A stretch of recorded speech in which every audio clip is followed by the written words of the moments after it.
नमस्कार दोस्तों, मैं हूँ आरती प्रजापति यूट्यूब चैनल पर आप सभी का हार्दिक स्वागत करती हूँ। दोस्तों, आज के वीडियो में हम देखने वाले हैं क्योटो प्रोटोकॉल के बारे में। ओके, तो ये जो आपका यूनिट है वो यूनिट नंबर 9 है और उसमें हम ये 5th क्लास देख रहे हैं और उसमें हम देखने वाले हैं क्योटो प्रोटोकॉल के बारे में।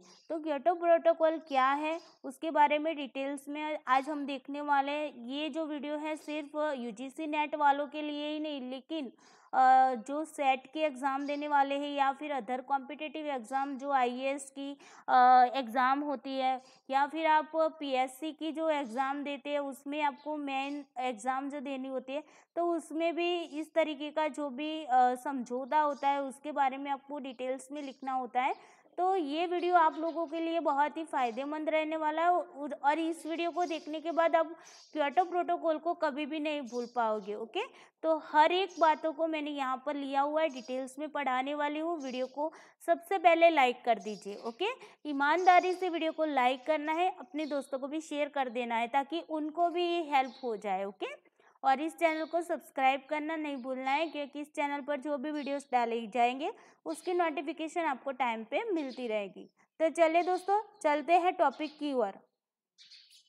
सबसे पहले दोस्तों बात करते हैं कि क्योटो प्रोटोकॉल जो बना तो उससे पहले क्या हुआ था, उससे पहले थोड़ा सा डिटेल्स में देख लेते। ओके, तो देखिए ये जो क्योटो प्रोटोकॉल है ना वो अंतर्राष्ट्रीय प्रयासों में सबसे प्रभावी प्रयास था, यानी कि इंटरनेशनल लेवल पर जो भी प्रयास किए जा रहे हैं, जो जलवायु परिवर्तन हो रहा है, आप सभी को पता है कि एनवायरनमेंट को अभी हमारे द्वारा यानी कि मानव के द्वारा जो भी नुकसान हो रहा है और उसी नुकसान की वजह से हम भी उसकी सज़ा भुगत रहे हैं। जैसे कि मान लीजिए कि जो भी ठंडी के मौसम में भी हम कैसा गर्मी का एहसास करते हैं ना, और फिर जो भी बर्फ़ वाले जो भी पहाड़ी विस्तार है तो उसमें से भी क्या होने लगे, बर्फ़ पिघलने लगे हैं। ओके, और वो जो पानी है वो कहाँ पर जाने लगा है, समुद्र में जाने लगा। ओके, तो फिर उसके बाद देखते हैं कि आप देखते होंगे कि चक्रवात होने लगे हैं, भूकंप जैसी स्थितियाँ बनने लगी है, कहीं कहीं कभी कभी क्या होता है बाढ़ आ जाता है ना। तो ये सारी जो सिचुएशन खड़ी होती है, ये जो सारे इश्यूज खड़े होते हैं, उसके पीछे का रीज़न कौन है, तो हम खुद ही है। क्योंकि हमने अपनी जो भी व्यवस्थाओं को, अपनी जो सुविधाओं के लिए जो भी हमने पर्यावरण को नुकसान पहुंचाया है, तो उसी के कारण क्या होता है कि आज हम उसकी सज़ा भुगत रहे हैं। तो अभी के समय में आपने देखा होगा कि ओजोन स्तर का जो क्षरण होने लगा है ना, तो उसी की वजह से वैश्विक तापमान में भी क्या होने लगी है, बढ़ोतरी होने लगी है। तो ये सारे जो वैश्विक मुद्दों हैं उन पर चर्चा विमर्श करने के लिए अब सब देश एकजुट होने लगे हैं और सब लोग ये चाहते हैं कि ये वैश्विक तापमान जो बढ़ रहा है दिन प्रतिदिन, उसे किस तरीके से हमें कम करना है। ओके, तो उसके लिए कुछ समझौते होते हैं, तो कुछ परियोजनाएं लागू की जाती है। ओके, तो ये सारी बातें हम इसमें पढ़ने वाले हैं। तो ये जो क्योटो प्रोटोकॉल है वो इंटरनेशनल प्रयास है, ये आपको याद रखना है। ओके, चलिए अब देखते हैं पहले उससे पहले जो क्योटो प्रोटोकॉल आया उससे पहले की थोड़ी सी सिचुएशन के बारे में थोड़ा सा देख लेते हैं। तो देखिए बात करते हैं 1972 की, किसकी, 1972। तो 1972 में एक संस्था यूएन, जिसे हम यूएन कहते हैं, यूनाइटेड नेशंस। ओके, तो यूनाइटेड नेशंस के तत्वाधान में स्टॉकहोम में एक सम्मेलन हुआ। ओके, तो देखिए यहाँ पर जो स्टॉकहोम में जो सम्मेलन हुआ था, उसी सम्मेलन को हम स्टॉकहोम सम्मेलन के नाम से जानते हैं। अब देखिए यहाँ से क्वेश्चन आ सकता है कि स्टॉकहोम सम्मेलन कब हुआ था, तो आपको पता होना चाहिए कि 1972 में स्टॉकहोम सम्मेलन हुआ था। कहाँ पर हुआ था, तो स्टॉकहोम में हुआ था। ओके, तो देखिए यहाँ पर क्या होता है कि स्टॉकहोम सम्मेलन में एक संस्था बनी, क्या बनी, एक संस्था बनी, और जिसका नाम क्या था, उसका नाम था यूएनईपी। क्या था, यूएनईपी।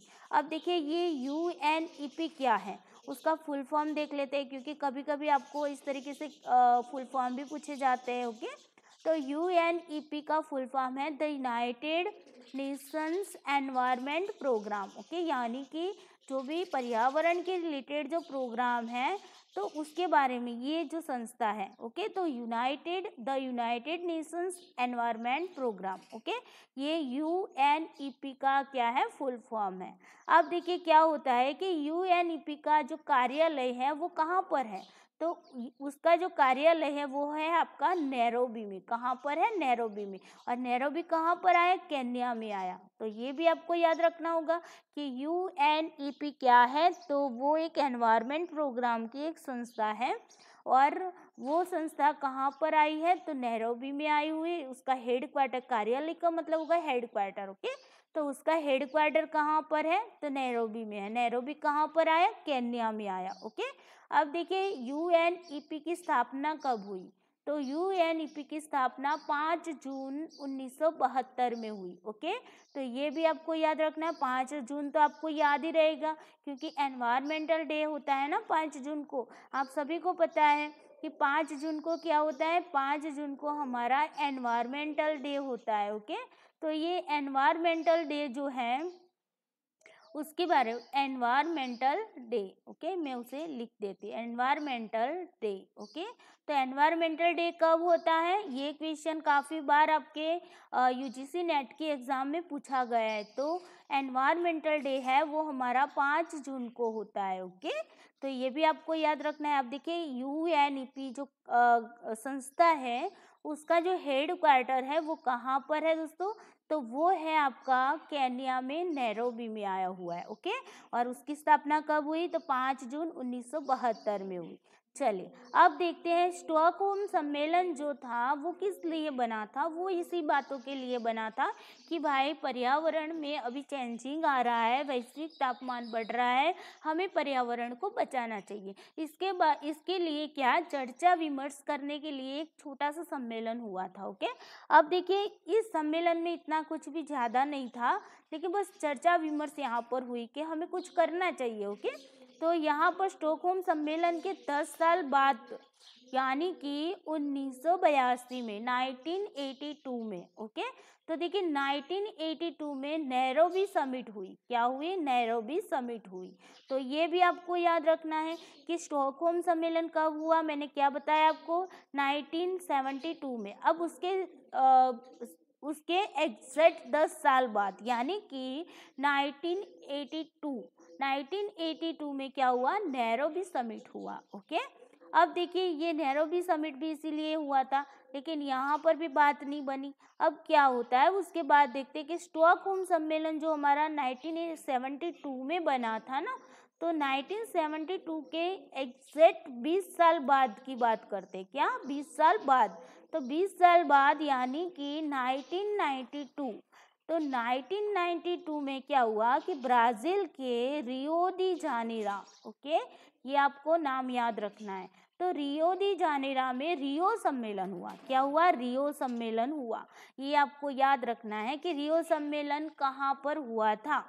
तो रियो सम्मेलन दोस्तों आपका ब्राज़ील में रियो डी जानेरो शहर में हुआ था, ओके। कब हुआ था, तो स्टॉकहोम सम्मेलन आपको याद रखना है 1972। तो उसके 20 साल बाद, एग्जैक्ट 20 साल बाद यानी कि 1992 में, कब हुआ, 1992 में, ओके। ये 1992 में आपका ब्राज़ील के अंदर रियो डी जानेरो शहर में क्या हुआ, रियो सम्मेलन हुआ।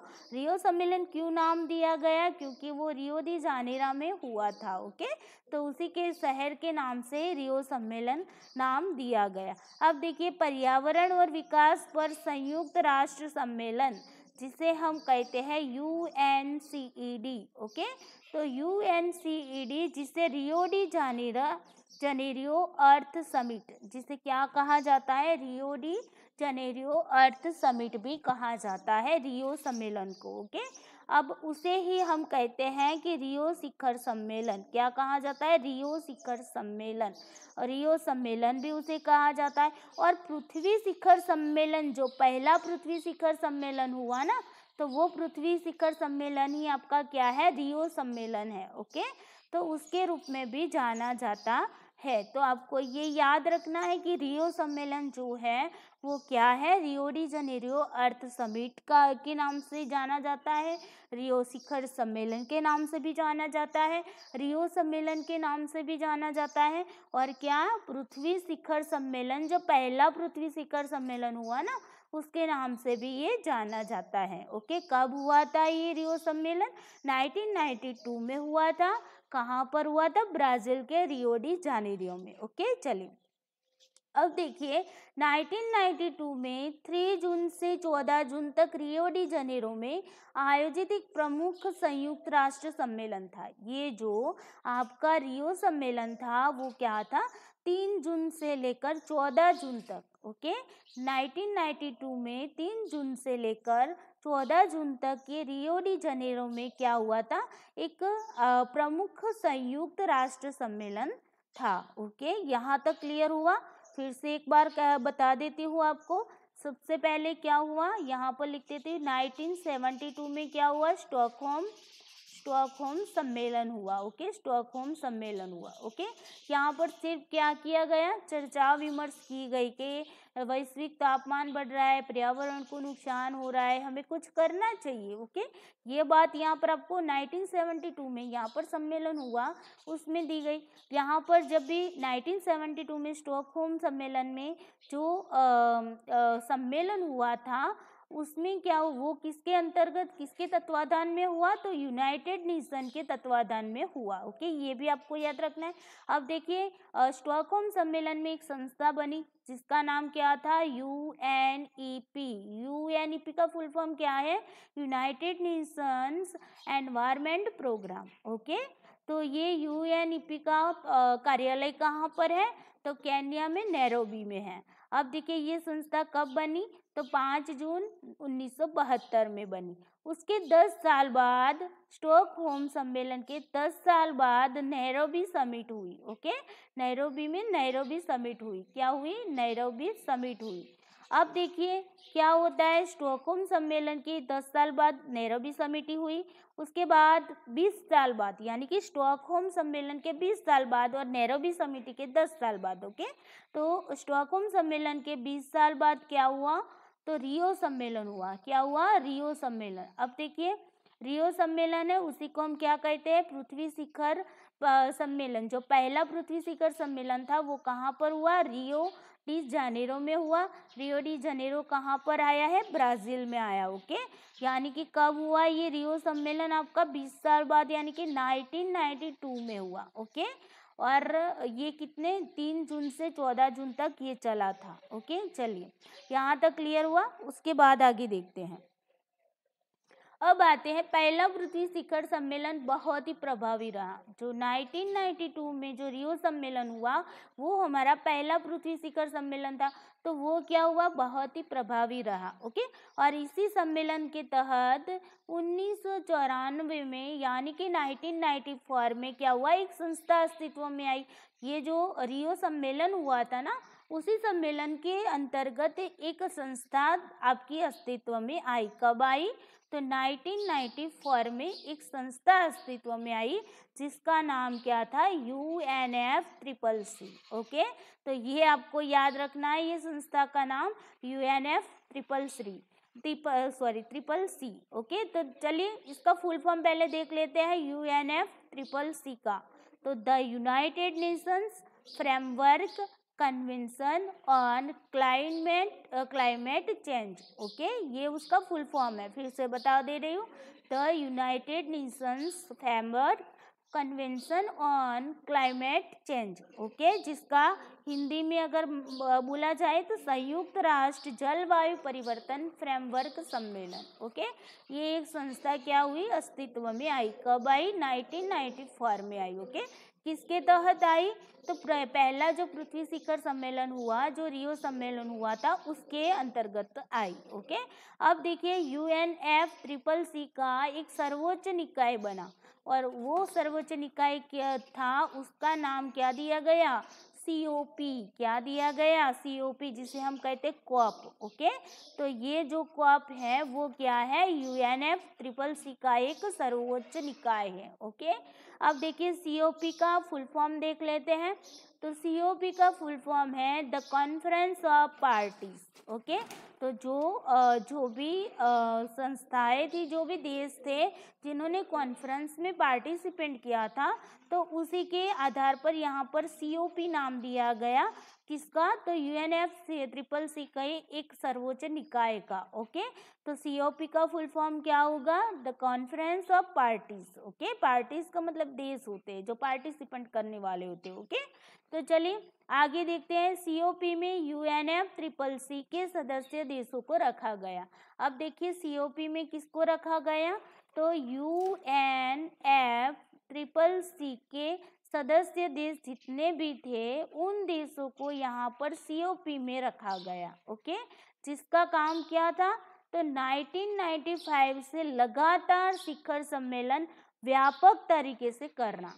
अब देखिए ये जो COP है ना, द कॉन्फ्रेंस ऑफ पार्टीज, तो उनका काम क्या था? उनका काम था कि 1995 से क्या करना है? लगातार शिखर सम्मेलन व्यापक रूप से करना। ओके, ये काम था आपका COP कॉप का। ओके, चलिए अब देखिए कॉप फर्स्ट कब आया? तो कॉप 1 जो है वो हमारा जर्मनी के बर्लिन में हुआ था। जो COP 1 था वो 1995 में आया और वो कहाँ पर हुआ? तो जर्मनी के बर्लिन में हुआ था। ये आपको याद रखना है। कथन में अगर पूछा जाए तो आपको पता होना चाहिए कि कॉप 1 कहाँ पर हुआ था और कब हुआ था। तो 1995 में हुआ था और कहाँ पर हुआ था? जर्मनी के बर्लिन में हुआ था। ओके, अब देखिए कॉप 25 की बात करते हैं। तो कॉप 25 जो है वो आपका मैड्रिड में हुआ था और वो कहाँ पर आया? स्पेन में आया। ओके, ये ज़्यादा संभावना नहीं है, लेकिन लास्ट वाला जो है कॉप 26 जो है वो लास्ट वाला सम्मेलन है, तो वो पूछा जा सकता है। ओके, तो यहाँ पर देखिए जो कॉप 25 था वो कहाँ पर हुआ? स्पेन में हुआ, मैड्रिड में हुआ। ओके, उसके बाद देखते हैं कि कॉप 26 की बात करते हैं। तो लास्ट जो आपका हुआ वो शिखर सम्मेलन जो हुआ वो कौन सा था? कॉप 26 था। ओके, तो ये भी आपको याद होना चाहिए, ये आपका करंट टॉपिक है। ओके, तो ये आपका क्या है? करंट टॉपिक है। अब देखिए कॉप 26 कब हुआ? यूनाइटेड किंगडम की अध्यक्षता में ग्लासगो में हुआ। क्या कहाँ पर हुआ? ग्लासगो में हुआ। अब देखिए ये आपको याद रखना है। ओके, अभी अभी हुआ 2020 में ही हुआ है। ओके, तो ये कब हुआ? 2021 में हुआ। ओके, तो कॉप 26 जो है वो यूनाइटेड किंगडम की अध्यक्षता में कहाँ पर हुआ? ग्लासगो में हुआ। यह सम्मेलन संयुक्त राष्ट्र के फ्रेमवर्क कन्वेंशन और क्लाइमेट चेंज, जिसे हम कहते हैं UNFCCC में पार्टियों के 26वें सम्मेलन, क्योटो प्रोटोकॉल CMP 16 के पार्टियों की 16वीं बैठक और पेरिस समझौते के लिए पार्टियों की कौन सी तीसरी बैठक को शामिल करने के लिए निर्धारित है। तो यहाँ से भी क्वेश्चन आ सकता है कि कॉप 26 के बारे में अगर आपको पूछा जाए तो आपको ये पता होना चाहिए, ये आपका करंट टॉपिक है कॉप 26। ओके, तो कॉप 26 में क्या हुआ? तो ये जो हमारी UNFCCC में जो पार्टी सभ्य थे, सदस्य थे, तो उनका ही 26वां सम्मेलन था। और क्योटो प्रोटोकॉल CMP 16 के लिए पार्टियों की ये कौन सी बैठक थी? 16वीं बैठक थी। और पेरिस समझौते के लिए ये तीसरी बैठक, पार्टियों की कौन सी बैठक थी? तीसरी बैठक थी। उनको यहाँ पर शामिल करने के लिए ये जो कॉप 26 था वो निर्धारित करने में आया था, जिसे हम CMA 3 भी कहा जाता है, पेरिस समझौते के पार्टियों की तीसरी बैठक को। ओके, आई होप यहाँ तक क्लियर हो गया। ओके, चलिए उसके बाद देखते हैं दोस्तों, अब आगे आते हैं। अब आते हैं दोस्तों 1997 में। ओके, 1997 की बात करते हैं। तो देखिए 1997 में क्या हुआ, COP3 सेशन आया। ओके, ये जो COP3 सम्मेलन हुआ वो कब हुआ, तो 1997 में। पहला जो हुआ आपका कब हुआ, 1995 में हुआ। दूसरा जो हुआ 1996 में हुआ। तीसरा जो हुआ 1997 में हुआ। ओके, अब देखिए 1997 में हम आ चुके हैं। वो COP3 सेशन था, यानी कि सम्मेलन था। कहाँ पर हुआ, जापान के क्योटो शहर में हुआ। ये इम्पोर्टेंट है दोस्तों, ये जो आज का वीडियो है ना वो पूरा का पूरा इसके पर है। तो ये क्योटो प्रोटोकॉल है क्या, तो अब आपको पता चलेगा कि क्योटो आखिर है क्या। तो क्योटो जो था वो जापान का एक शहर था। क्या था, जापान का एक शहर है। ओके, और उसी शहर में जापान के ये क्योटो शहर में क्या हुआ था, ये सम्मेलन हुआ था। इसीलिए इसी शहर के नाम से यहाँ पर कहा गया क्योटो प्रोटोकॉल। ओके, प्रोटोकॉल का मतलब होगा प्रतिबद्धता है, उसके बारे में आगे हम चर्चा करते हैं। पहले आपको याद रखना है क्योटो प्रोटोकॉल कब आया, तो आपका 1997 में आया। कब आया, 1997 में। ओके, तो 1997 में आपका क्योटो प्रोटोकॉल आया। ओके, कहाँ पर, तो जापान के क्योटो शहर में। कौन सा कॉप सम्मेलन था, तो COP3 सम्मेलन था। ये बात आपको याद रखनी है। उसके बाद देखते हैं उसका उद्देश्य क्या था। तो क्योटो प्रोटोकॉल का उद्देश्य था मानव के द्वारा विश्व के विभिन्न देशों में उद्योगों के कारण जो बड़ी मात्रा में ग्रीन हाउस गैसों को उत्सर्जित किया जाता है, उन ग्रीन हाउस गैसों के उत्सर्जन को क्या करना था, कम करना था। ओके, और वो भी किस तरीके से, कानूनी बाध्यताएं लगाकर कम करना।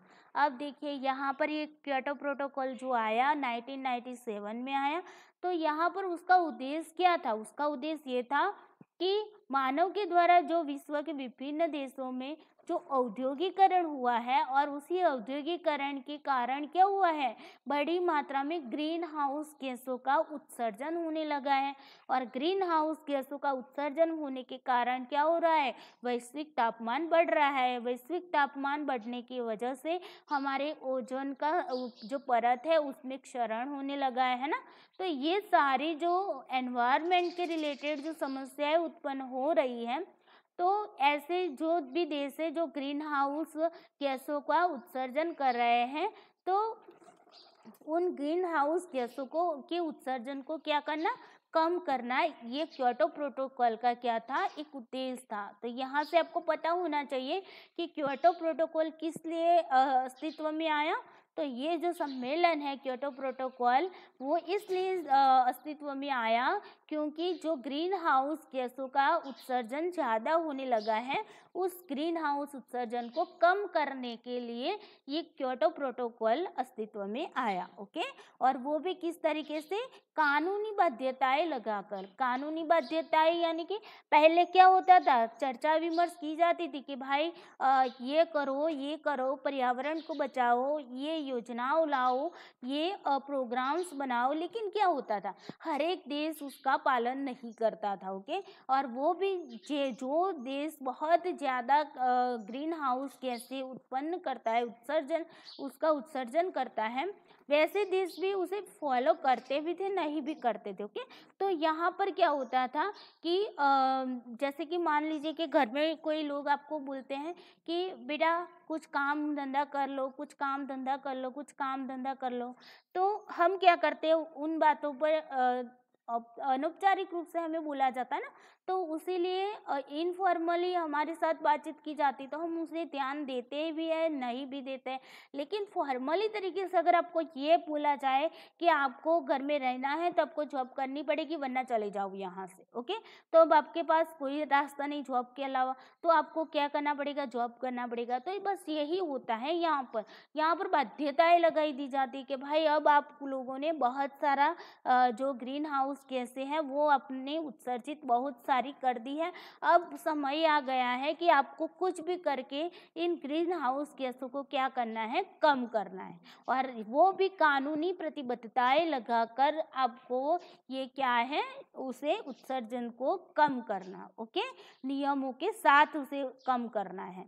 तो ये बात हो गई आपकी कानूनी बाध्यताएं लगाकर ग्रीन हाउस गैसों के उत्सर्जन को क्या करना, कम करना। ये उद्देश्य था क्योटो प्रोटोकॉल का। ओके, चलिए अब देखिए COP3 क्योटो प्रोटोकॉल एक कानूनी बाध्यकारी समझौता है, वो मैंने आपको बता दिया। ग्रीन हाउस गैसों के उत्सर्जन को लेकर यह समझौता हुआ था। ओके, ये भी बताया। इस समझौते को जापान के क्योटो शहर में कब, तो ये भी पूछा जा सकता है, 11 दिसंबर 1997 में। ओके, तो ये भी आपको पता होना चाहिए कि ये जो समझौता हुआ क्योटो प्रोटोकॉल का वो कब हुआ, तो 11 दिसंबर 1997 में इसे अपनाया गया था। ओके, कहाँ पर, जापान के क्योटो शहर में। ओके, वो कौन सा सम्मेलन था, COP3 था। ओके, COP3 था। ओके, पर वह तब प्रभावी नहीं हो पाया। देखिए यहाँ पर भी ये समझौता तो हुआ, लेकिन फिर भी ये प्रभावी नहीं हो पाया। फिर क्या हुआ, उसका जो प्रारंभिक उद्देश्य था वो क्या था, औद्योगिक देशों के लिए 2000 तक 1990 के स्तर पर क्या करना, अपने अपने देशों के ग्रीन हाउस गैसों के उत्सर्जन को स्थिर करना था। अब देखिए यहाँ पर जो प्रारंभिक उद्देश्य इसका क्या था, तो प्रारंभिक उद्देश्य ये था कि 1990 के जो स्तर हैं उस यानी कि 1990 के जब 1990 का समय था उस टाइम पर जो भी ग्रीन हाउस गैसों का उत्सर्जन जितना भी हो रहा था, जिन जिन देशों का, उनको ध्यान में रखकर यहाँ पर 2000 तक क्या करना था, उस उत्सर्जन को स्थिर कर देना था। यानी कि ना कि उसे बढ़ाना था, ना कि उसे घटाना था, स्थिर कर देना था। जो 1990 के स्तर पर जो लेवल था ग्रीन हाउस गैसों का, वो लेवल उनको क्या करना था, बनाए रखना था। ओके, ये पहला प्रारंभिक उद्देश्य था। ओके, चलिए अब आते हैं आगे। इस प्रोटोकॉल से संबंधित विस्तृत नियम COP7 में बनाए गए। अब देखिए ये तो हमारा 1997 का बात हुआ। COP3 जो COP3 हमारा हुआ, कहाँ पर हुआ, क्योटो शहर में हुआ है ना, क्योटो प्रोटोकॉल।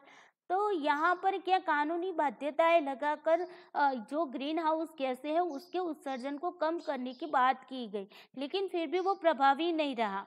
फिर क्या हुआ, फिर हुआ कि अब उसके विस्तृत नियम बनाने चाहिए। ओके, इस प्रोटोकॉल से संबंधित। तो ये नियम कब बने, तो COP7 में, यानी कि COP7 कब आएगा, 2001 में आएगा, है ना। तो COP7 यानी कि 29 अक्टूबर से लेकर 10 नवंबर 2001 में।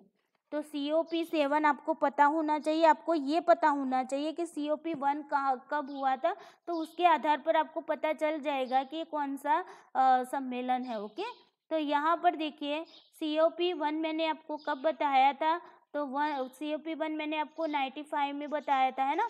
फिर 2 आएगा 96 में, 3 आएगा 97 में, 4 आएगा आपका 98 में, 5 आएगा 99 में, और 6 आएगा वो आपका क्या आएगा, 2000 में आ जाएगा, और 7 कब आएगा, 2001 में। ओके, तो ये जो COP7 जो COP3 था 1997 में, वो इतना प्रभावी नहीं हुआ। इसीलिए सबने सोचा कि अब विस्तृत नियम ही इसके लिए बनाने पड़ेंगे, बहुत ही कड़क कार्रवाई करनी पड़ेगी। तो उसी विस्तृत नियमों को बनाया गया। कब बनाया गया, COP7 यानी कि 2001 में बनाया गया। तो देखिए 29 अक्टूबर से लेकर 10 नवंबर 2001 में माराकेश में, ये भी आपको क्वेश्चन पूछा जा सकता है, तो आपको ये याद रखने हैं सारे के सारे शहर। ओके, तो COP7 जो था वो कहाँ पर, इसका सम्मेलन कहाँ पर हुआ, माराकेश में, मोरक्को में। ओके, माराकेश कहाँ पर आया, मोरक्को में आया। तो मोरक्को में आए हुए माराकेश जो शहर है उसमें इस जो भी COP7 के जो विस्तृत नियम थे उसे अपनाया गया।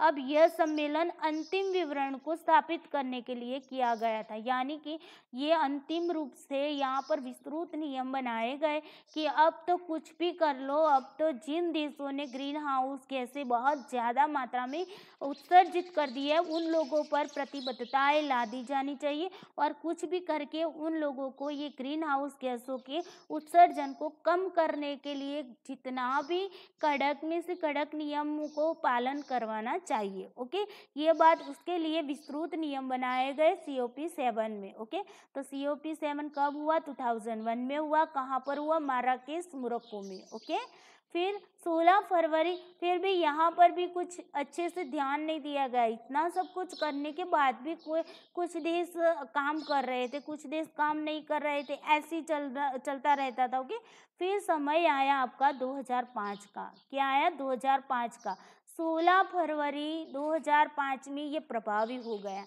ये जो क्योटो प्रोटोकॉल है वो कब प्रभावी हुआ? तो देखिए 1997 में क्योटो प्रोटोकॉल आया। ओके, 1997 में, फिर भी वो वहाँ पर प्रभावी नहीं हुआ। उसके बाद COP7 बनाया गया 2001 में, वहाँ पर भी वो क्या हुआ? प्रभावी नहीं हो पाया। फिर जाकर क्या हुआ? 2005 का समय आया और फिर वो बहुत ही अच्छी तरीके से प्रभावी हो गया। ओके, क्रियाशील हो गया। तो कब हुआ? 16 फरवरी 2005 में ये प्रभावी हो गया।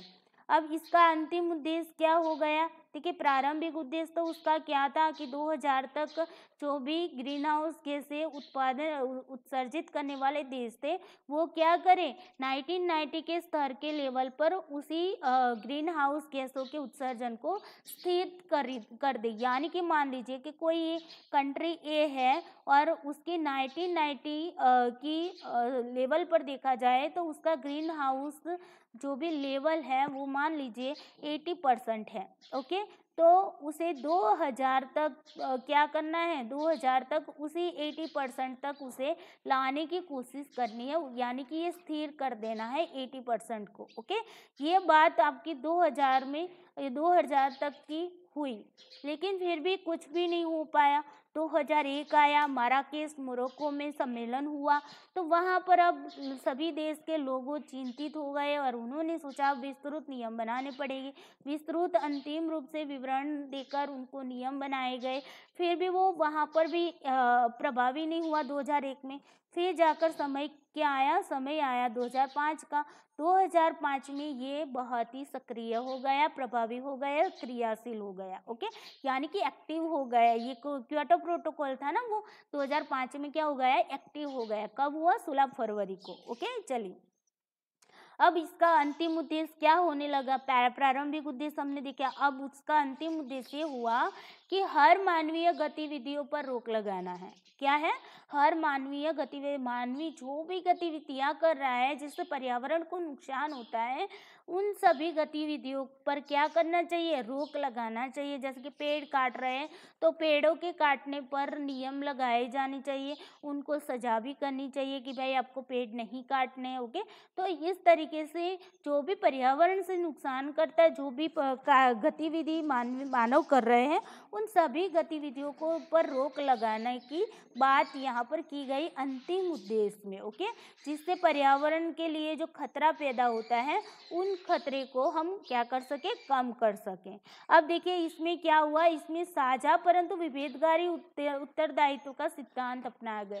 साझा परंतु कैसा? विभेदकारी। साझा का मतलब साथ मिलकर काम करना, लेकिन विभेदकारी का मतलब क्या होगा?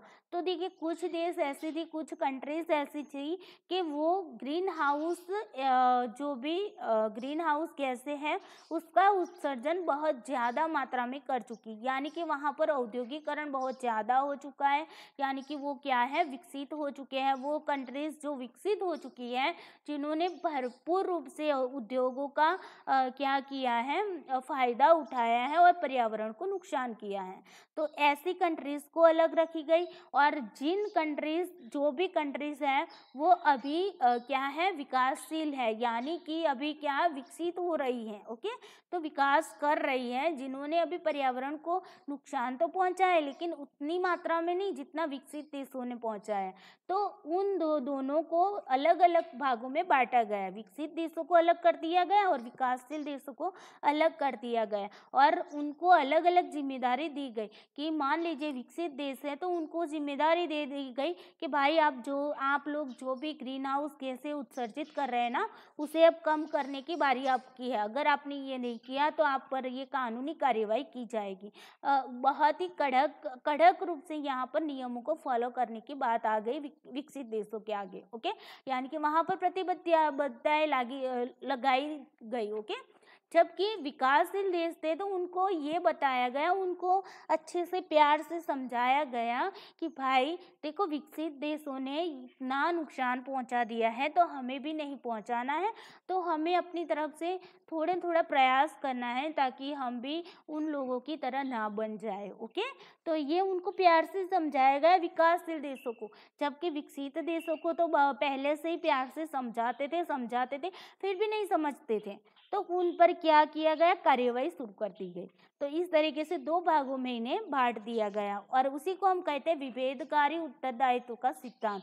यानी कि दोनों वर्गीकरण जो हमने किया, विकसित देश और विकासशील देश, दोनों को उत्तरदायित्व अलग अलग दिया गया, जिससे हम कहते हैं विभेदकारी उत्तरदायित्व। ओके, तो यहाँ पर समझ में आ गया, काम तो विकसित देशों को भी करना है, विकासशील देशों को भी करना है, साथ में मिलकर करना है। साझा का मतलब क्या होगा, साथ में मिलकर करना है, लेकिन जो बाध्यता है जो दी गई थी उसमें विभेद कर दिया गया। ओके, इसमें दो देशों को दो भागों में बांटा गया, तो उसमें एनेक्स कंट्रीज और नॉन एनेक्स कंट्रीज। अब देखिए, एनेक्स कंट्रीज जो थी उसके भी दो पार्ट किए, एनेक्स कंट्रीज के भी क्या किया गया, दो पार्ट में उसे विभाजित किया गया। अब देखिए, एनेक्स कंट्री क्या था, तो एनेक्स कंट्री में ऐसे देशों को रखा गया जो विकसित हो चुके हैं। ओके, जो भरपूर रूप से पर्यावरण को नुकसान कर चुके हैं, जिनका क्या हुआ है, औद्योगिकरण बहुत ही अच्छे से हो चुका है। ओके, तो ऐसे विकसित देशों को रखा गया आपके एनेक्स कंट्री में। फिर नॉन एनेक्स कंट्रीज में किसे रखा गया, तो नॉन एनेक्स कंट्रीज में रखा गया विकासशील देशों को, जो अभी विकास कर रहा है, अभी विकसित हो रहा है। ओके, ऐसे देशों को कहाँ पर रखा गया, नॉन एनेक्स कंट्रीज में रखा गया। अब देखिए, एनेक्स कंट्रीज में भी दो पार्टों में उसे बांटा गया, एक तो था एनेक्स 1 और एनेक्स 2। अब देखिए, एनेक्स 1 क्या है, एनेक्स 2 क्या है, उसके बारे में देखते हैं। चलिए, यहाँ तक क्लियर हुआ ना कि जो क्योटो प्रोटोकॉल था वो 1997 में आया है ना। तो जो हमारा क्योटो शहर है, उस क्योटो शहर में ये जो भी सम्मेलन हुआ उसके नाम से ही हम क्या कहने लगे, उसे क्योटो प्रोटोकॉल कहने लगे। अब देखिए, वो 1997 में आया, फिर भी वहाँ पर वो प्रभावी नहीं हुआ। 2001 में उसके लिए विस्तृत नियम बनाए गए, फिर भी वो वहाँ पर प्रभावी नहीं हुआ। लेकिन 2005 में 16 फरवरी 2005 में वो बहुत ही क्रियाशील हो गया और प्रभावी हो गया। ओके, सक्रिय हो गया, एक्टिव हो गया। और फिर क्या हुआ कि वहाँ पर देशों को अलग अलग दो भागों में बांटा गया, यानी कि एनेक्स कंट्रीज और नॉन एनेक्स कंट्रीज में उन देशों को उस टाइम बांटा गया। अब देखिए, एनेक्स कंट्रीज में कौन से देशों को रखा गया, विकसित देशों को रखा गया, और नॉन एनेक्स में किसे रखा गया, विकासशील देशों को रखा गया है ना। अब एनेक्स कंट्री के भी हमने क्या किए, दो पार्ट यहाँ पर बांटे गए, दो पार्टों में से बांटा गया, एनेक्स 1 एंड एनेक्स 2। ओके, चलिए अब चलते हैं आगे। अब देखते हैं यहाँ पर एनेक्स के बारे में बात करते होगे। तो यहाँ पर एनेक्स कंट्रीज थी, उन्हें भी दो पार्टों में बांट दिया गया, एनेक्स 1 एंड एनेक्स 2। अब देखिए, एनेक्स 1 में क्या था, तो एनेक्स 1 में एक संस्था थी OECD। क्या थी, OECD। अब देखिए, उसका फुल फॉर्म भी देख लेते हैं। अगर यहाँ से आपको उसका फुल फॉर्म पूछा जाता है तो आपको आना चाहिए। ओके, तो यहाँ पर OECD का फुल फॉर्म है the Organisation for Economic Cooperation and Development. Okay, तो ये जो औद्योगिक संगठन की जो है, विकास संगठन की जो संस्था है OECD, तो उसमें वो कब बनी थी? तो 1961 में बनी थी। और उसमें कितने सदस्य थे? तो 37 सदस्य देश थे। ओके, और सभी कैसे थे? विकसित देश थे। मैंने क्या बताया था आपको? एनेक्स कंट्रीज में क्या होंगे? तो एनेक्स कंट्रीज में आपके होंगे विकसित देश होंगे। ओके, तो यहाँ पर 37 सदस्य OECD में थे और वो भी कैसे थे? विकसित देश थे। और उसका कार्यालय कहाँ पर आया है OECD का?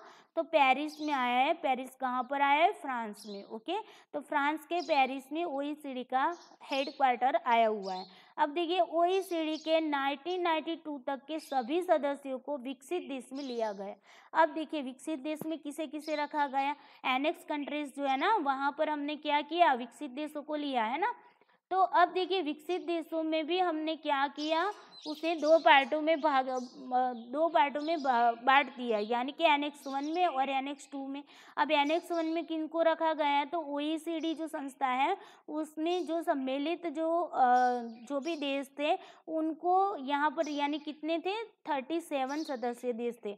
तो उन लोगों को कहाँ पर रखा गया? उन लोगों को आपको एनेक्स 1 में रखा गया। उसके साथ साथ क्या, और वो भी कितने तक के? तो 1992 तक के जितने भी सदस्य थे OECD से जुड़े हुए थे उन सभी सदस्यों को एनेक्स 1 में रखा गया। उसके बाद यूरोपियन यूनियन के जो भी सदस्य देश थे उनको भी एनेक्स 1 में रखा गया। और EIT के जितने भी सदस्य देश थे उनको भी एनेक्स 1 में रखा गया है। EIT का फुल फॉर्म क्या है? तो इकोनॉमिक्स इन ट्रांजिशन। ओके, तो इकोनॉमिक्स इन ट्रांजिशन, ये आपको याद रखना है EIT का फुल फॉर्म। तो EIT के भी देश यहाँ पर देखिए OECD के देश, उसके बाद EU के देश यानी कि यूरोपियन यूनियन के देश, और EIT। ओके, EIT, इन तीनों संस्थाओं के जो भी देश थे, विकसित देश थे, उन सभी विकसित देशों को यहाँ पर एनेक्स 1 में रखा गया। ओके, इनकी जिम्मेदारी क्या थी? इनकी जिम्मेदारी थी कार्बन उत्सर्जन को कम करना थी। कार्बन उत्सर्जन मीन्स जो ग्रीन हाउस गैसेस हैं, उन ग्रीन हाउस गैसेस के उत्सर्जन को क्या करना था? कम करना था। ये जिम्मेदारी इन सभी देशों को दी गई। OECD के, EU के और EIT के जो भी सदस्य थे जिनको हमने कहाँ पर रखा? एनेक्स 1 में रखा। तो एनेक्स 1 में जो भी सदस्य थे उन सभी सदस्यों को यहाँ पर क्या किया गया? जिम्मेदारी दी गई कि भाई आपको इस कार्बन उत्सर्जन को, यानी कि ग्रीन हाउस गैसेस को क्या करना है? कम करना है। ओके, ये जिम्मेदारी उनको सौंपी गई। अब इसमें सम्मिलित देश क्या था? प्रकृति का दहन कर चुके थे। इसमें जो भी सम्मिलित जो भी देश थे ना, मैंने बोला ना, जो औद्योगिक रूप से क्या था? परिपक्व हो चुके थे। उन्होंने प्रकृति का बहुत ही दोहन कर चुके थे। वो प्रकृति का बहुत ही यानी कि सीमा के बाहर तक वो प्रकृति को क्या किया था? उन्होंने नुकसान पहुंचा दिया था। तो ऐसे देशों को एनेक्स 1 में रखा गया। ओके, चलिए अब बात करते हैं एनेक्स 2 की बात करते हैं। तो देखिए एनेक्स 2 में क्या हुआ? तो एनेक्स 2 में एनेक्स 1 के देशों में से ही एनेक्स 2 में कुछ देशों को रखा गया।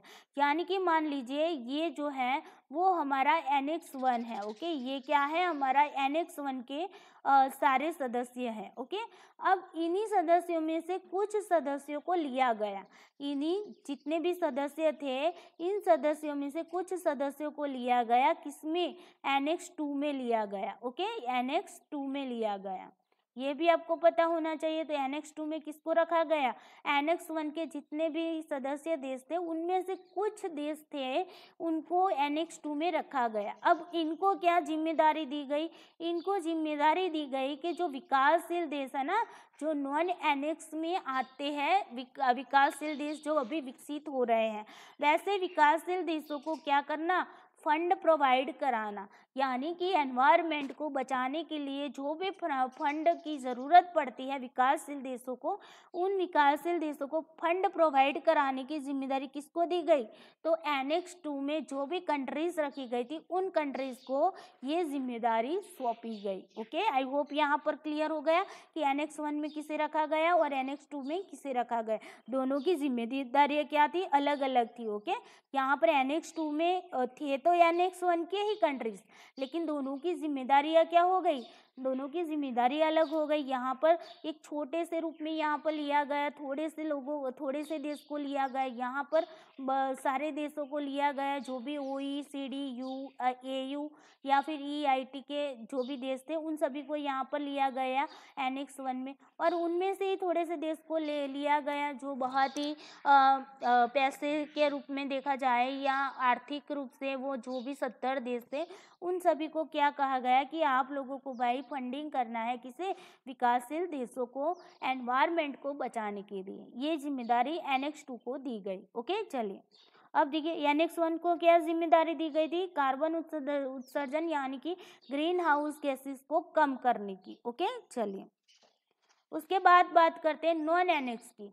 तो देखिए नॉन एनेक्स में क्या होगा, तो यहाँ पर विकासशील देश जो अभी विकास कर रहे हैं, जो विकसित हो रहे हैं वैसे विकासशील, और जो अल्प विकसित देश है जो अभी भी अपनी अभी यात्रा शुरू ही की है विकास के लिए, तो वैसे देश। ओके, तो विकासशील और अल्प विकसित देशों को यहाँ पर नॉन एनेक्स कंट्रीज में रखा गया, और इसमें ग्रीन हाउस गैसों को उत्सर्जन करने के लिए कोई बाध्यता नहीं दी गई थी। देखिए एनेक्स 1 थे ना, एनेक्स 1 में क्या हुआ, उनको बाध्यता लगाई दी और यहाँ पर उनको नियमों को फॉलो 100% करना था। ओके, उनको क्या किया गया, बाध्यता उन पर लगाई गई। लेकिन नॉन एनेक्स जो कंट्रीज थी उनको बाध्यता नहीं लगाई गई, लेकिन उनको प्यार से समझाया गया कि भाई आप लोग ना कार्बन उत्सर्जन को कम करने की कोशिश कीजिएगा, और आपकी जो भी कार्बन उत्सर्जन आप लोग कर रहे हैं तो उसकी मात्रा ना बढ़े, उसके लिए आपको कार्य करना होगा। ये बात उनको प्यार से समझाया गया कि इनको नॉन एनेक्स कंट्रीज को। ओके, यहाँ तक क्लियर हुआ। चलिए अब आते हैं एनेक्स ए और एनेक्स बी की। तो देखिए यानी जो भी विस्तृत नियम बनाए गए ना, तो उन विस्तृत नियमों को वितरण को जो भी वितरित किया गया उनको भी दो पार्टों में यहाँ पर बांटा गया, एनेक्स ए और एनेक्स बी। ओके, वो एनेक्स 1 और एनेक्स 2 था, वो तो क्या था, कंट्रीज को बांटा गया था। लेकिन ये जो है एनेक्स ए और एनेक्स बी जो है वो किनको क्या काम करना है उसके आधार पर यहाँ पर बात की गई। ओके, तो देखिए यहाँ पर एनेक्स बी है और एनेक्स ए है। तो सबसे पहले देखते हैं कि एनेक्स बी का क्या काम था।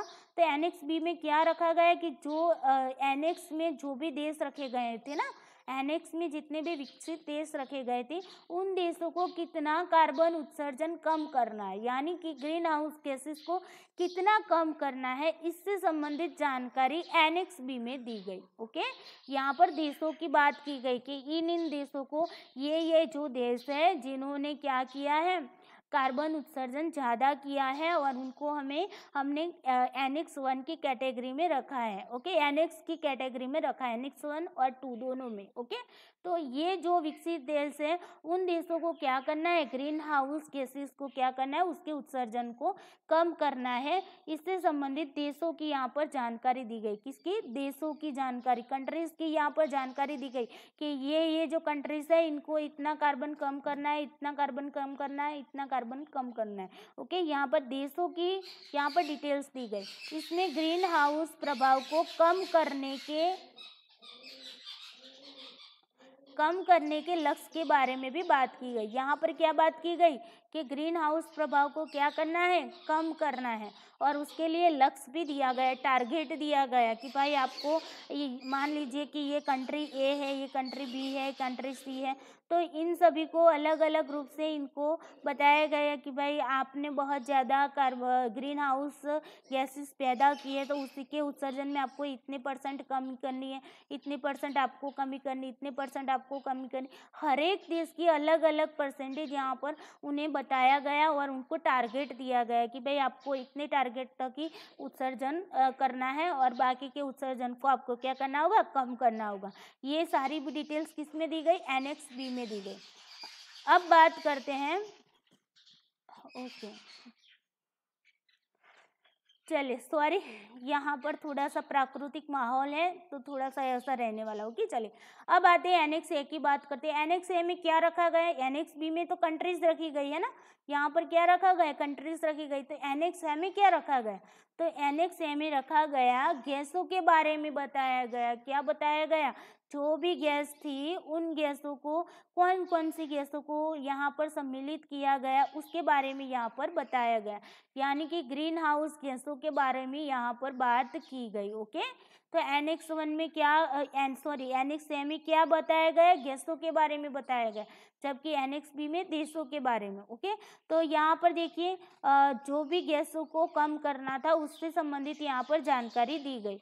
अब देखिए यहाँ पर जो ग्रीन हाउस गैस थी वो 6 ग्रीन हाउस गैसों को कम करने के लिए यहाँ पर बात की गई। ओके, अब देखिए ये 6 गैसों को आपको याद रखना है, रट्टा मार लो या कुछ भी कर लो, लेकिन आपको ये याद रखना है। पहला तो है CO2, CO2 का मतलब होगा कार्बन डाइऑक्साइड, फिर CH4, पहले CO2 कार्बन डाइऑक्साइड, CH4 आपका आएगा मीथेन, N2O होगा आपका नाइट्रस ऑक्साइड, फिर HFCS क्या होगा, हाइड्रोफ्लोरोकार्बन्स। ओके, और PFCS, ओके, तो PFCS क्या होगा, परफ्लोरोकार्बन्स, और SF6 क्या होगा, हेक्साफ्लोराइड। ओके, तो ये 6 नाम आपको याद रखने हैं, CO2, CO4, N2O, HFCS, PFCS और SF6। ओके, ये 6 गैसों को यहाँ पर क्या किया गया, सम्मिलित किया गया है एनेक्स ए में, और उन्हीं गैसों को कम करने की बात यहाँ पर बताई गई। ओके, आई होप आपको एनेक्स ए और एनेक्स बी के बारे में पता चल गया। एनेक्स बी में कंट्रीज रखी गई और एनेक्स ए में गैस रखी गई। ओके, चलिए अब आते हैं क्योटो फ्लेक्सिबल मैकेनिज्म। तो देखिए क्योटो फ्लेक्सिबल मैकेनिज्म में 3 भागों में बांटा गया। ये जो क्योटो फ्लेक्सिबल मैकेनिज्म है वो कितने भागों में बांटा गया, 3 भागों में उसे बांटा गया। ओके, 3 भागों में कौन कौन से, तो पहले तो है वो JI, दूसरा है CDM, तीसरा है आपका IET। ओके, तो ये 3 आपको याद रखने, इन 3 भागों में उसे क्योटो फ्लेक्सिबल मैकेनिज्म को बांटा गया। ओके, तो उसमें भी देखिए जो JI और CDM थे वो क्या थे, प्रोजेक्ट बेस पर थे, यानी कि परियोजनाओं को लागू करने के रिलेटेड ये दोनों थे, JI और CDM। ओके, जबकि IET जो थी वो क्या थी, तो वो क्वांटिटेटिव रिस्ट्रिक्शन के रिलेटेड थी, यानी कि मात्रात्मक आधार पर यहाँ पर बाध्यताएं लगाई दी गई थी। ओके, तो चलिए JI का फुल फॉर्म पहले देख लेते हैं। JI का फुल फॉर्म है ज्वाइंट इम्प्लीमेंटेशन। ओके, तो ये आपका JI का फुल फॉर्म है। CDM है क्लीन डेवलपमेंट मैकेनिज्म, और IET का है इंटरनेशनल इमिशंस ट्रेनिंग। ओके, तो ये ट्रेडिंग, तो ये जो 3 बातें हैं इनको हम समझने की कोशिश करते हैं। पहले आपको याद रखना है क्योटो फ्लेक्सिबल मैकेनिज्म कितने भागों में बांटा गया, 3 भागों में बांटा गया। कौन कौन से, JI CDM। जो JI एंड जो CDM है वो दोनों क्या है, प्रोजेक्ट के रिलेटेड है। ओके, यानी कि एनवायरनमेंट के रिलेटेड जो भी परियोजनाएं होगी, प्रोजेक्ट होगी, उनके रिलेटेड ये दोनों हैं। जबकि IET जो है वो क्वांटिटेटिव यानी कि मात्रात्मक आधार पर ये बाध्यताएं यहाँ पर लागू कर दी गई। ओके, चलिए अब बात करते हैं IET की। पहले बात करते हैं IET की। IET का फुल फॉर्म क्या है, इंटरनेशनल इमिशन ट्रेडिंग।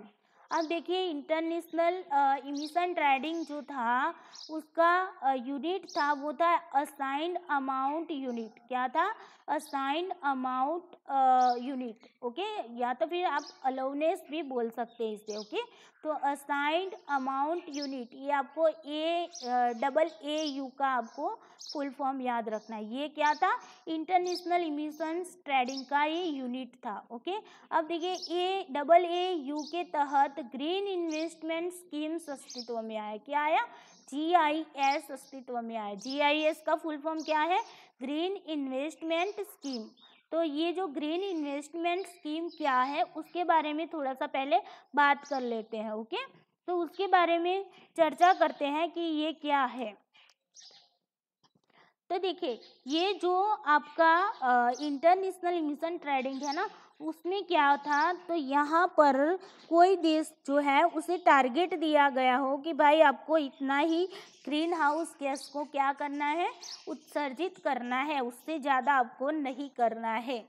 अगर इस टाइम पर क्या होता है कि मान लीजिए कंट्री A है और ये कंट्री B है, एग्जाम्पल के रूप को आपको समझा रही हो कि एग्जाम्पल के रूप में देखते हैं तो कंट्री ए है और कंट्री बी है। ओके, अब देखिए कंट्री ए को टारगेट, यहाँ पर टारगेट दिया गया है। क्या दिया गया? टारगेट, लक्ष्य दिया गया कि भाई आपको जो ग्रीन हाउस गैसेस है उसे आपको 100% क्या करना है?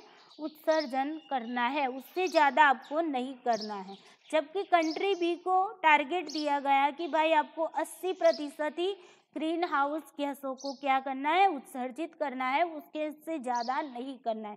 अब क्या होता है दोस्तों, कंट्री ए है वो प्रयास करती है और प्रयास के अंत में उसे मिलता है क्योटो प्रोटोकॉल के अंतर्गत वो प्रयास करती है और उसे वो ट्राई करती है और उसका जो कार्बन उत्सर्जन होता है यानी कि ग्रीन हाउस गैसेस का जो भी उत्सर्जन है वो 80% होता है। यानी कि यहाँ पर क्या हुआ, 100% उसे टारगेट दिया गया था लेकिन उसने उत्सर्जन कितना किया? 80% किया, है ना।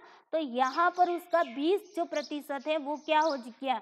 क्रेडिट बन गया। क्या बन गया? क्रेडिट बन गया। ओके, जबकि यहाँ पर मान लीजिए कंट्री बी थी, उसे 80% का टारगेट दिया गया लेकिन उसने 90% कार्बन को क्या किया? उत्सर्जित किया, ग्रीन हाउस गैसेस को क्या किया? उत्सर्जित किया। अब देखिए 80% जो उसे करना तो कितना था? 80% करना था, लेकिन उसने कर कितना दिया? 90% किया। अब देखिए 90% जब वो करता है तो वो क्या होता है? 10% उसका क्या हो जाता है? माइनस हो जाता है ना। तो अब क्या होगा, यहाँ पर से वो क्या करेगा? यहाँ पर जो भी बचत हुई थी उन बचत को वो क्या करेगा? खरीद लेगा। ओके, और वो ये जो कंट्री ए है वो क्या करेगा? अपनी जो बचत की हुई थी उसे वो क्या कर सकता है? दूसरे कंट्री को बेच सकता है। तो वही हो गया आपका ग्रीन इन्वेस्टमेंट स्कीम। ओके, यानी कि ये यहाँ पर ये ट्रेडिंग स्टार्ट हो गया। ये ट्रेडिंग क्या हो गया? स्टार्ट हो गया। ग्रीन हाउस जो गैसेस है उसका खरीदना और बेचना ये जो भी होता है वो कार्य शुरू हो गया। यानी कि जो देश ग्रीन हाउस गैस को बचाता है वो दूसरे कंट्रीज को क्या करेगा? बेच देगा, और दूसरा कंट्रीज जो है जो ज़्यादा उत्सर्जित करता है तो वो क्या करेगा? वो कम करने की कोशिश करेगा। ओके, तो इस तरीके से लेन देन की ये प्रक्रिया शुरू हो गई और ये इस तरीके से ट्रेडिंग शुरू हो गया, जिसके कारण क्या हो गया? जो देश जो है वो कार्बन उत्सर्जन गैसों को कम करता है उसे पैसे मिलते हैं और उसी से क्या होता है? उसका फ़ायदा होने लगता है। तो इसी तरीके से हर एक देश यही सोचने लगता है कि भाई हमारे देश में क्या होना चाहिए? कार्बन उत्सर्जित जो भी है, जो ग्रीन हाउस गैसेस है उसे हमें कम करना चाहिए, जिससे हमें ज़्यादा से ज़्यादा पैसा मिल सके। और उसी के कारण अगर वो इस तरीके का कार्य करता है और अपने देश का जो ग्रीन हाउस गैसों को कम करने की कोशिश करता है तो उससे हमारा पर्यावरण भी बचेगा, है ना। तो दोनों फायदा हो गया। तो यही आपका हो गया इंटरनेशनल इमिशन ट्रेडिंग। यहाँ पर टारगेट दिया जाता है और टारगेट के आधार पर क्या होता है? ग्रीन हाउस गैसों को कम करना होता है और उसी के आधार पर यहाँ पर क्या होता है? उसी ग्रीन हाउस गैसों को बेचा जाता है या फिर खरीदा जाता है। तो ये था आपका IET। ओके, मात्रात्मक के आधार पर, यहाँ पर ये मात्रा के रूप में हुआ। ओके, 80% ये आपने देखा, 100% टारगेट दिया, ये 80% टारगेट दिया, ये क्या हुआ? मात्रा के रूप में हुआ, क्वांटिटेटिव रूप में। ओके, आई होप यहाँ तक क्लियर हुआ होगा। चलिए अब बात करते हैं JI की। तो JI का फुल फॉर्म है joint implementation. Okay, joint implementation. अब देखिए इसका जो यूनिट था वो क्या था? Emission reduction unit. ओके, तो ये भी आपको याद रखना है कि ERU किसका यूनिट था? तो ERU आपका JI यानी कि ज्वाइंट इम्प्लीमेंटेशन का क्या था? यूनिट था। अब देखिए ज्वाइंट का मतलब क्या होगा? ज्वाइंट करना, यानी कि दो हो गए, मान लीजिए ये दो बातें हैं, इनको ज्वाइन कर लेते हैं ना, तो उस तरीके से बस इसी के आधार पर आपको ये ज्वाइंट इम्प्लीमेंटेशन याद रखना है। अब देखिए ये इसमें क्या होगा कि इसमें जो एनेक्स कंट्रीज है वो एनेक्स कंट्री जो है वो क्या करेगी कि जिसमें से एक देश दूसरे देश के लिए ऐसी परियोजनाएं बनाता है जिससे दूसरों देशों में ग्रीन हाउस गैसों का उत्सर्जन कम हो जाता है। यानी कि यहाँ पर क्या होगी, एनेक्स कंट्रीज जो होगी उसमें से मान लीजिए कि ये एनेक्स कंट्री ए है और ये एनेक्स कंट्री बी है। ओके, तो जो ये एनेक्स कंट्री ए है वो क्या करेगी, एनेक्स कंट्री जो बी है उसमें जाकर वो अपने प्रोजेक्ट लगाएगी और ये जो बी में जो कार्बन उत्सर्जन हो रहा है, ग्रीन हाउस गैसों का उत्सर्जन हो रहा है, उसे इसी प्रोजेक्ट या तकनीकियों के आधार पर क्या करेगी, कम करने की कोशिश करेगी। ओके, जैसे कि मान लीजिए एग्जाम्पल के रूप में अमेरिका है, तो अमेरिका जो है वो अगर चाइना में अपना कोई प्रोजेक्ट लाता है एनवायरनमेंट के रिलेटेड और चाइना में वो प्रोजेक्ट लगाएगा और चाइना की जो ग्रीन हाउस गैसों को क्या करेगा, कम करने की कोशिश करेगा, तो यहाँ पर क्या होगा, अमेरिका ने प्रोजेक्ट लगाए कहाँ पर, चाइना में लगाए, है ना।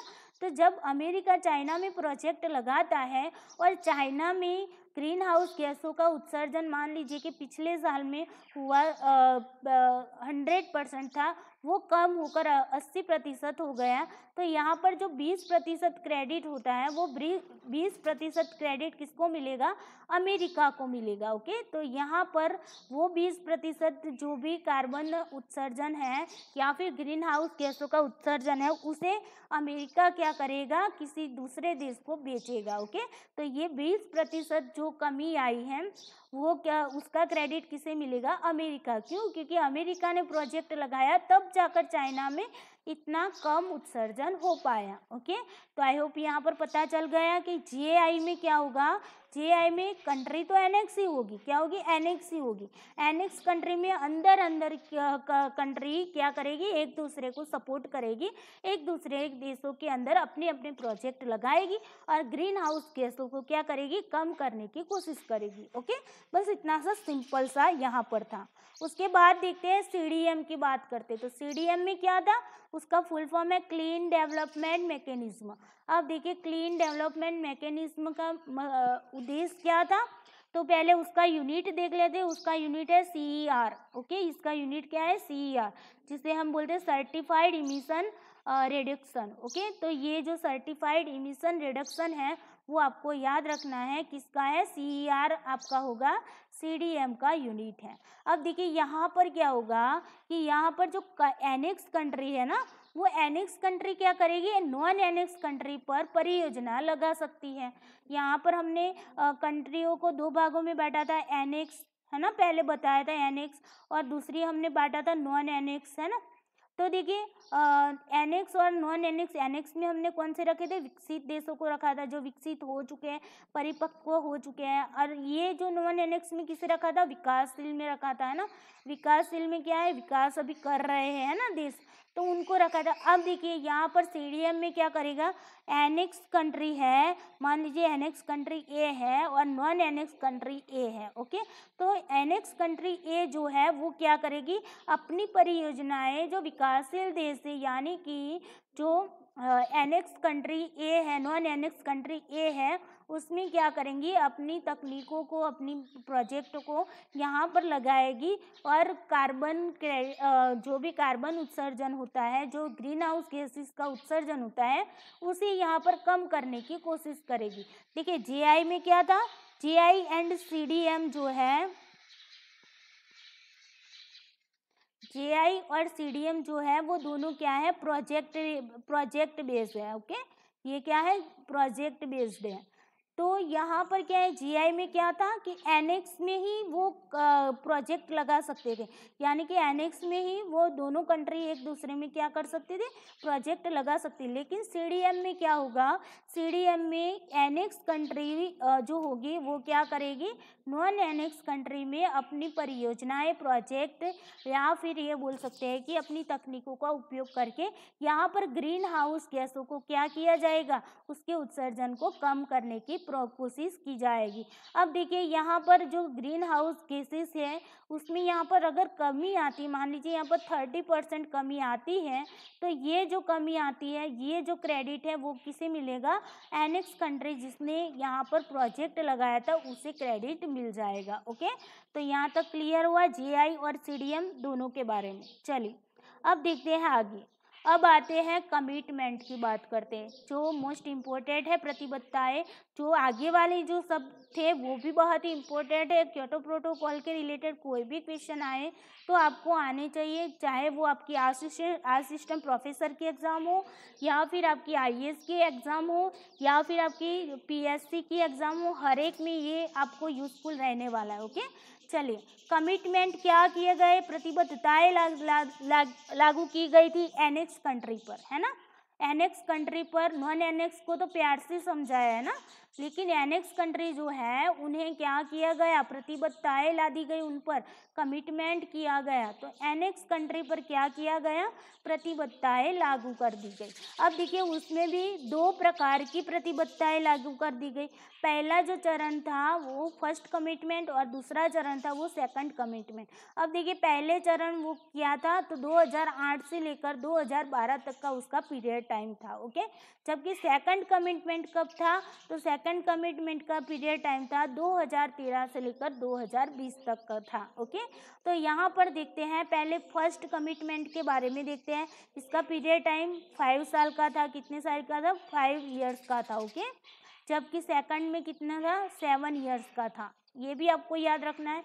अब देखिए 5 ईयर्स का ये जो पहला कमिटमेंट था उसमें क्या किया गया कि औद्योगिक रूप से विकसित देशों को अपनी ग्रीन हाउस गैसों के उत्सर्जन को वर्ष 1990 की तुलना में क्या किया जाना चाहिए? 5.2% कम करना था।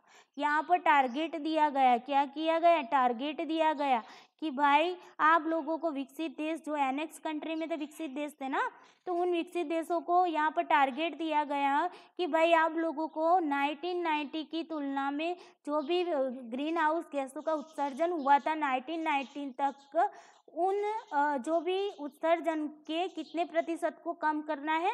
5.2% को आपको क्या करना है? कम करना है। अगर मान लीजिए एग्जाम में आपको 5.2% नहीं दिया जाता है तो आपको 5% लगाना होगा। ओके, इसीलिए मैंने यहाँ पर ब्रैकेट में लिखा है 5%। ओके, चलिए तो यहाँ तक क्लियर हुआ। फर्स्ट कमिटमेंट कब हुआ? 5 साल का था, 2008 से लेकर 2012 तक का था। वहाँ पर क्या किया गया? तो विकसित देशों को टारगेट दिया गया कि भाई आपको 1990 की तुलना में आपको क्या करना है? 5.2% ग्रीन हाउस गैसों के उत्सर्जन को क्या करना है? कम करना है। ओके, अब देखिए यहाँ पर जो भी ग्रीन हाउस गैसों के बारे में मैंने बताया तो कौन कौन सी थी, तो ये भी आपको याद होना चाहिए। तो CO2, CH4, N2O, HFCS, PFCS, SF6। Okay, ये 6 गैस थी, उनके उत्सर्जन को क्या करना था?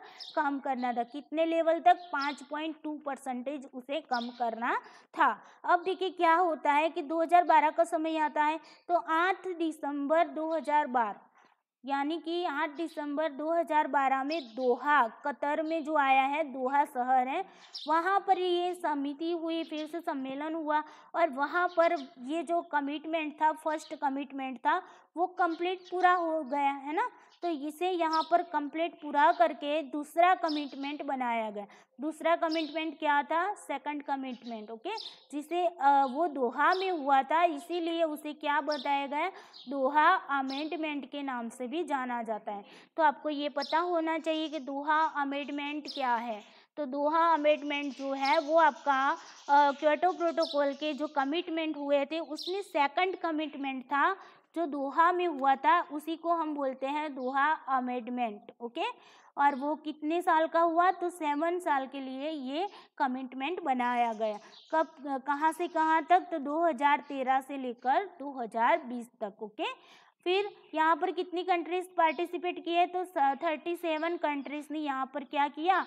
पार्टिसिपेट किए थे, इसमें हस्ताक्षर किए थे।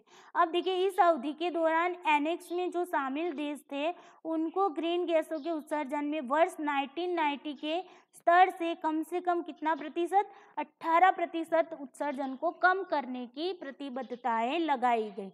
यानी कि जो फर्स्ट कमिटमेंट था आपका, फर्स्ट कमिटमेंट में कितना दिया गया था, 5.2% दिया गया था ना, लेकिन सेकंड में क्या किया गया, सेकंड में उसे बढ़ा दिया गया और 18% किया गया। यानी कि जो भी एनेक्स कंट्रीज थी उनको बोला गया कि भाई अब आप लोगों को क्या करना है, अब आप लोगों को सेकंड कमिटमेंट में आपको 7 साल में 18% ग्रीन हाउस गैसों को कम करना है, ये टारगेट उनको दिया गया। ओके, तो ये था आपका 2 commitment, first and second commitment. First था 2008 से 12 तक का, दूसरा था आपका सेकंड कमिटमेंट, वो था आपका 2013 से 2020 तक का। ओके, और वो जो भी दूसरा जो कमिटमेंट था उसमें 2012 में जो एंड हुआ फर्स्ट कमिटमेंट का, वो कहाँ पर हुआ, दोहा में, कतार में। ओके, तो कतर के जो दोहा में हुआ उसी के आधार पर यहाँ पर सेकंड कमिटमेंट वहाँ से स्टार्ट होता है,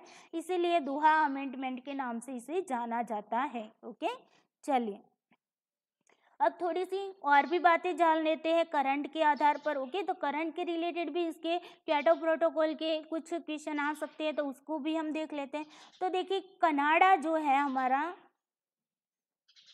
कनाडा जो कंट्री है वो क्योटो प्रोटोकॉल से अपनी वापसी की घोषणा करने वाला पहला हस्ताक्षरकर्ता देश बन गया है।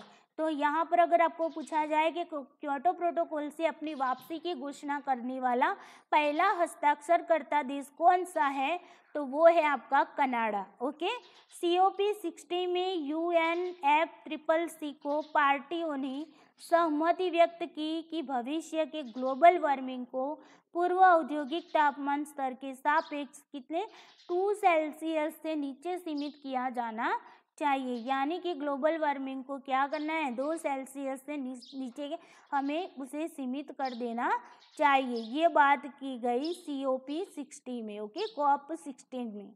अब देखिए भारत ने सेकंड कमिटमेंट जो था वो 2017 में उसका अनुसमर्थन किया। किसकी अध्यक्षता में, तो श्री नरेंद्र भाई मोदी जो हमारे अभी हाल के क्या है, प्रधानमंत्री है, और उन्हीं की अध्यक्षता में ये सेकंड कमिटमेंट में भारत ने क्या किया, अपना अनुसमर्थन किया था। ओके, तो ये भी आपको याद रखना है, कब किया था, 2070 में। पर्यावरण, वन और जलवायु परिवर्तन मंत्री अगर आपको पूछा जा सकता है तो उसका आपको अभी पता होना चाहिए कि हमारे पर्यावरण, वन और जलवायु परिवर्तन मंत्री कौन है, प्रकाश जावड़ेकर हैं। COP26 के नामित अध्यक्ष थे। आप देखिए लास्ट वाला कौन सा हुआ था, कोप, तो लास्ट वाला कोप सम्मेलन है तो COP26। ओके, तो COP26 है, उसके नामित अध्यक्ष कौन थे, आलोक शर्मा थे। ये आपका करंट का टॉपिक हो गया। यूके सरकार के एक आधिकारिक बयान के अनुसार इस बैठक के दौरान, इस बैठक यानी कि COP26 की बैठक जो हुई, उस बैठक के दौरान आलोक शर्मा ने नवीनीकरणीय ऊर्जा को उल्लेखनीय बढ़ावा देने की महत्वाकांक्षा के लिए प्रधानमंत्री मोदी की सराहना की, जिसे दिसंबर 2020 में यूके द्वारा क्या किया गया, जलवायु महत्वाकांक्षा शिखर सम्मेलन में निर्धारित किया गया था। तो ये आपका करंट टॉपिक था। ओके, COP26 के बारे में मैंने आगे आपको बता दिया कि कहाँ पर उसका सम्मेलन हुआ था। ओके, और उसके अध्यक्ष जो थे वो नामित अध्यक्ष थे, वो थे आलोक शर्मा। ये भी आपको करंट टॉपिक में याद रखना है। आई होप आपको अच्छे से ये जो क्योटो प्रोटोकॉल है वो अच्छे से समझ में आ गया होगा। अगर कहीं पर कोई भी दिक्कत है तो कमेंट बॉक्स में कमेंट लिख दीजिएगा और अपने मेरे इस वीडियो को लाइक कर दीजिएगा, अपने दोस्तों को इसे शेयर कर दीजिएगा ताकि उनको भी ये यूज़फुल रहे। ओके, और इस चैनल को सब्सक्राइब करना आपको भूलना नहीं है। चलिए दोस्तों, आज के लिए इतना ही। Thank you so much.